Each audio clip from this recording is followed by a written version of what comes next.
वहीं लोकसभा चुनाव को लेकर अब जबकि माहौल गरमाने लगा है तो नेताओं के बीच वार पलटवार का दौर भी तेज हो गया है। इसी जुबानी जंग में अब आमने सामने हैं स्मृति ईरानी और राहुल गांधी। कांग्रेस सांसद ने जब पीएम मोदी से विकास के नाम पर सवाल पूछा तो स्मृति ईरानी ने उन्हें चुनौती ही दे डाली। कुछ लोगों को एआई के माध्यम से, डीपफेक के माध्यम से बरगलाया जाएगा, लेकिन आज हम डंके की चोट पर कह सकते हैं, और अगर राहुल गांधी तक मेरी आवाज पहुंचे तो कान खोलकर सुन लो, मैदान तुम चुनो, कार्यकर्ता हम देंगे। आओ तुम्हारे 10 साल और मोदी के 10 साल के बीच में क्या फर्क है, इस पे चर्चा हो जाए। मैं नहीं कहती मैं जाऊंगी चर्चा के लिए, तब पक्का नहीं आएंगे तेजस्वी, लेकिन इतनी गारंटी देती हूं कि युवा मोर्चा का एक भी साधारण कार्यकर्ता जाकर राहुल गांधी के सामने बोलने लगे तो राहुल गांधी में इतना दम नहीं कि युवा मोर्चा के किसी कार्यकर्ता के सामने टिक जाएगा।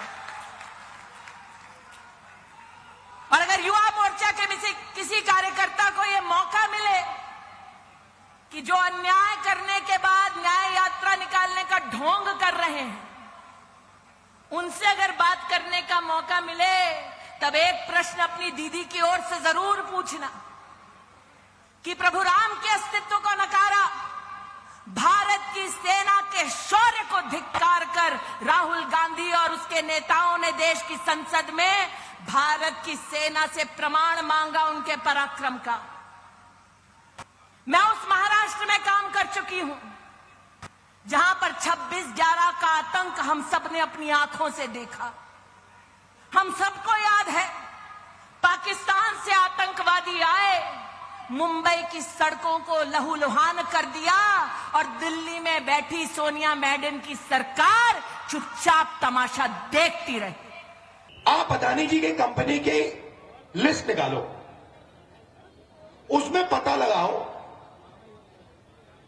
उनकी फैक्ट्रियों में, उनकी कंपनी में, उनकी मैनेजमेंट में पता लगाओ भैया दलित कितने, आदिवासी कितने, पिछड़े कितने, गरीब जनरल कास्ट के कितने, पता लगा लो।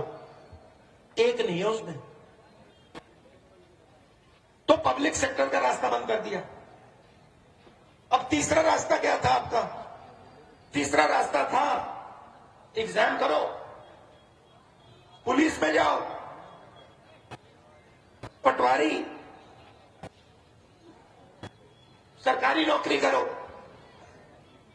अब उसमें उन्होंने नई चीज चालू कर दी। आप सुबह उठो, आपके बच्चे सुबह उठे, पढ़ाई करें, 2-3 साल पढ़ाई करें, फिर एग्जाम का समय आता है,